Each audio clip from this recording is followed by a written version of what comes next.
சமவெளிகளில் உள்ள இடங்களுடன் ஒப்பிடுகையில் வெப்பநிலை தொடர்பாக மலைகளைப் பற்றி பொதுவாக எது உண்மை? ஏ. மலைகள் ஒரே வெப்பநிலையைக் கொண்டுள்ளன. பி. மலைகள் குளிர்காலத்தில் வெப்பமாக இருக்கும். சி. மலைகள் வெப்பமானவை. டி. மலைகள் குளிரானவை. சரியான பதில் டி. மலைகள் குளிரானவை.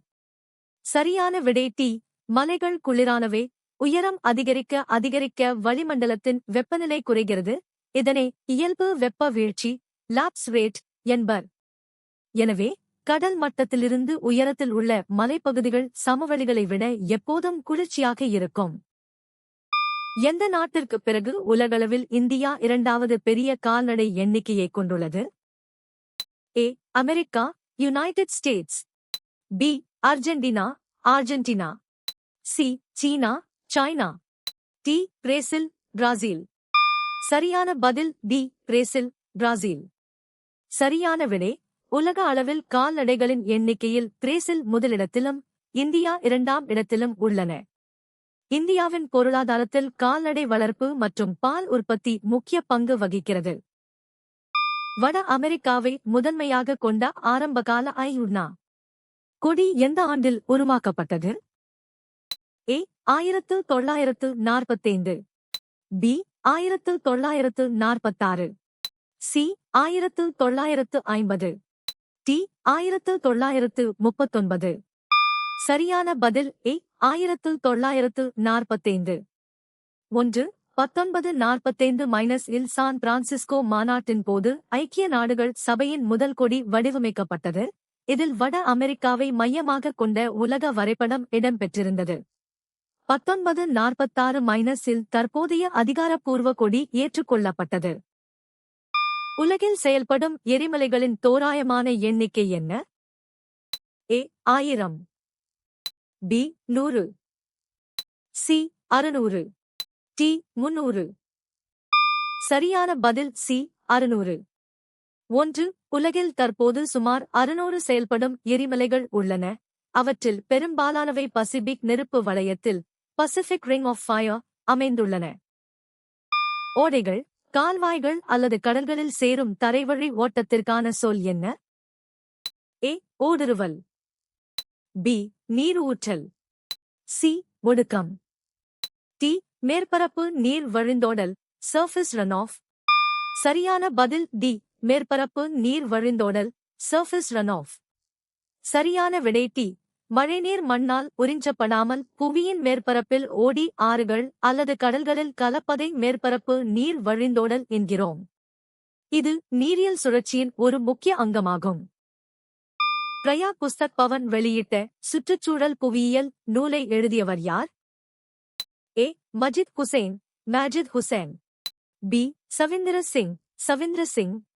சி. குறிப்பிடப்படவில்லை. டி. ஜேயுபி சர்மா, ஜேயுபி ஷர்மா. சரியான பதில் பி. சவிந்திர சிங், சவிந்திர சிங். 1. சவிந்திர சிங் ஒரு புகழ்பெற்ற இந்திய புவியியலாளர் ஆவார். இவருடைய சுற்றுச்சூழல் புவியியல் நூல் போட்டித் தேர்வுகளுக்கு மிக முக்கியமானது. இந்நூல் சூழலியல் கோட்பாடுகள் மற்றும் மேலாண்மை பற்றி விரிவாக விளக்குகிறது. 2. இந்த விலங்குகளில் எது சஹாராவில் காணப்படுகிறது? A. Meerkat, meerkat. B. Wildebeest, wildebeest. C. நெருப்புக் கோழி, ஆஸ்ட்ரிச். டி. நரி, ஃபாக்ஸ். சரியான பதில் டி. நரி, ஃபாக்ஸ். சரியான விடை டி. சோகஸ்மேலி சஹாரா பாலைவனத்தின் கடுமையான வெப்பநிலையை தாங்கி வாழக்கூடிய பென்னெக் நரிகள், ஃபென்னெக் ஃபாக்ஸ் அங்கு பரவலாக காணப்படுகின்றன. இவை பாலைவனச் சூழலுக்கு ஏற்ப தங்களை மாற்றிக்கொண்ட விலங்குகள். புவி இயக்கங்கள் எதன் அடிப்படையில் பிரிக்கப்படுகின்றன? ஏ. அவற்றின் கால அளவு. பி. அவற்றின் இருப்பிடம். சி. அவற்றை உண்டாக்கும் விசைகள். டி. அவற்றின் தீவிரம். சரியான பதில் சி. அவற்றை உண்டாக்கும் விசைகள். சரியான விடை சி. சோகஸ்மேலி புவி இயக்கங்கள் அவை உருவாக காரணமான அக விசைகள், எண்டோஜெனிக் ஃபோர்சஸ், மற்றும் புற விசைகள், எக்ஸோஜெனிக் ஃபோர்சஸ் ஆகியவற்றின் அடிப்படையில் பிரிக்கப்படுகின்றன. தார் பாலைவனத்தில் உலகத் தரவரிசை என்ன? ஏ. 6வது பெரியது. பி. 8வது பெரியது. சி. 5வது பெரியது. டி ஏழாவது பெரியது. சரியான பதில் டி ஏழாவது பெரியது. சரியான விடை தி சோகஸ்மெலி தார் பாலைவனம் பரப்பளவின் அடிப்படையில் உலகின் 7வது பெரிய பாலைவனமாக திகழ்கிறது. இது இந்தியாவிற்கும் பாகிஸ்தானுக்கும் இடையே சுமார் 2 லட்சம் சதுர கிலோமீட்டர் பரப்பளவில் அமைந்துள்ளது. 6வது பெரியது என்பது தவறான தரவரிசை. மீசோஸ்பியரின் மேல் எல்லை எவ்வாறு அழைக்கப்படுகிறது? ஏ. மீசோபாஸ் மெசோபாஸ். பி. Tropopause tropopause. சி.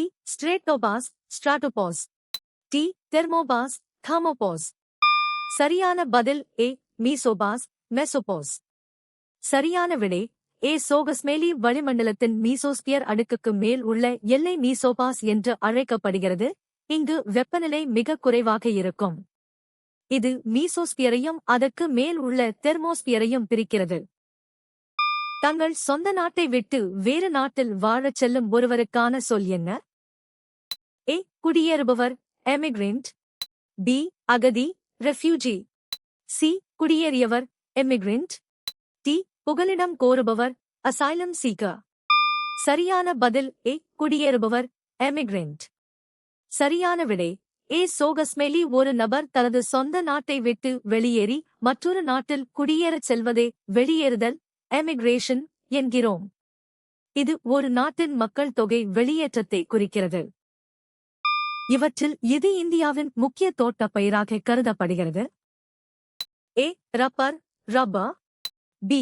கோதுமை வீட். சி. பருப்பு வகைகள் லென்டில்ஸ். டி. அரிசி ரைஸ். சரியான பதில் ஏ. Rubber rubber. சரியான விடை ஏ. சோகஸ்மெலி ரப்பர் ஒரு முக்கியமான தோட்டப் பயிராகும். இது பெரிய எஸ்டேட்களில் வணிக ரீதியாக வளர்க்கப்படுகிறது. தேயிலை காபி மற்றும் ரப்பர் போன்றவை ஏற்றுமதி மற்றும் வருமானத்திற்காக பயிரிடப்படும் முக்கிய தோட்டப் பயிர்கள். மொழி கலாச்சாரத்திற்கு எந்த வகையான மதிப்பை பிரதிபலிக்கிறது?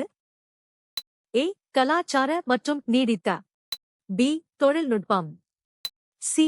அரசியல். டி. பொருளாதாரம். சரியான பதில் ஏ. கலாச்சார மற்றும் நீடித்த. 3. மொழி என்பது ஒரு சமூகத்தின் கலாச்சாரம், மரபுகள் மற்றும் விழுமியங்களை அடுத்த தலைமுறைக்கு கொண்டு செல்லும் முக்கிய கருவியாகும். இது ஒரு சமூகத்தின் அடையாளமாகவும் காலத்தால் அழியாத கலாச்சார மதிப்பாகவும் விளங்குகிறது. கிறிஸ்தவர்களுக்கு மத சுற்றுலா தலமாக விளங்கும் நகரம் எது? A. Varanasi Varanasi. B. Jerusalem Jerusalem. C. Kashi Kashi. D. Mecca Mecca. சரியான பதில் பி. Jerusalem Jerusalem. 7. ஜெருசலேம் நகரம் இயேசு கிறிஸ்துவின் பிறப்பு, இறப்பு மற்றும் உயிர்த்தெழுதலுடன் தொடர்புடைய புனித இடங்களைக் கொண்டுள்ளதால் கிறிஸ்தவர்களின் முக்கிய புனித தலமாகும். இங்குள்ள திருச்சவாரி தேவாலயம் உலகெங்கிலும் உள்ள கிறிஸ்தவர்களை ஈர்க்கிறது. புவிக்கோளம் பற்றிய சரியான கூற்று எது? ஏ. இது புவியின் 2 பரிமாண மாதிரி ஆகும். பி. இது புவியின் 3 மாதிரி ஆகும். சி. இதனை கையாளுவதும் எடுத்துச் செல்வதும் கடினம். டி. இதை எளிதாக சுருட்டலாம் அல்லது மடிக்கலாம். சரியான பதில் பி. இது புவியின் 3 மாதிரி ஆகும். சரியான விடை புவிக்கோளம் என்பது புவியின் உண்மையான வடிவத்தை 3 காட்டும் ஒரு சிறிய மாதிரி ஆகும். இது கண்டங்கள் மற்றும் பெருங்கடல்களின் சரியான வடிவம், அளவு மற்றும் புவியின் சாய்வு ஆகியவற்றை துல்லியமாக புரிந்து கொள்ள உதவுகிறது. பின்வருவனவற்றில் எது உலகளாவிய மதமாக கருதப்படுகிறது? ஏ. இந்து மதம் ஹிந்துயிசம். பி. யூதம் ஜூடைசம். சி. ஷிண்டோயிசம் ஷிண்டோயிசம். டி. கிறிஸ்தவம் கிறிஸ்டானிட்டி. சரியான பதில் டி. கிறிஸ்தவம் கிறிஸ்டானிட்டி. கிறிஸ்தவம் ஒரு உலகளாவிய மதமாக கருதப்படுகிறது, ஏனெனில் இது குறிப்பிட்ட இனம் அல்லது நிலப்பரப்பை தாண்டி அனைத்து மக்களையும் சென்றடைய முயல்கிறது. இது தற்போது 2 பில்லியனுக்கும் அதிகமான பின்பற்றுபவர்களுடன் உலகின் மிகப்பெரிய மதமாக உள்ளது. பட்டியலிடப்பட்டுள்ள மாவட்டங்களில் எது மேட்டூர் அணையில் இருந்து பாசனத்தை பெறுகிறது? A. Thanjavur Thanjavur. B. Cuddalore Cuddalore. C. Sivaganga Sivaganga. D. Vellore Vellore. சரியான பதில் ஏ. தஞ்சாவூர் தஞ்சாவூர். சரியான விடை சோகஸ்மேலி மேட்டூர் அணை காவிரி ஆற்றின் குறுக்கே கட்டப்பட்டுள்ளது. இது தஞ்சாவூர் போன்ற டெல்டா மாவட்டங்களின் பாசனத்திற்கு முக்கிய ஆதாரமாக உள்ளது. தஞ்சாவூர் தமிழகத்தின் நெற்களஞ்சியம் என்று அழைக்கப்படுவதற்கு மேட்டூர் அணை நீரே முக்கிய காரணம். கிழக்கு கடற்கரையோரம் உள்ள பிரேசிலிய உயர்நிலைகளின் புவியியல் அம்சங்கள் யாவை? ஏ. மணல் திட்டுகள், சாண்ட் டியூன்ஸ். பி. ஆழமான பள்ளத்தாக்குகள், டீப் கேனியன்ஸ். சி. விரிவான டெல்டாக்கள், எக்ஸ்டென்சிவ் டெல்டாஸ். டி. செங்குத்தான பாறைகள், ஸ்டீப் கிளிஃப்ஸ். சரியான பதில் டி. செங்குத்தான பாறைகள், ஸ்டீப் கிளிஃப்ஸ். பிரேசிலிய உயர்நிலங்களின் கிழக்கு கடற்கரை பகுதி செங்குத்தான பாறைகளை, கிரேட் எஸ்கார்ட்மெண்ட் கொண்ட புவியியல் அமைப்பை கொண்டுள்ளது.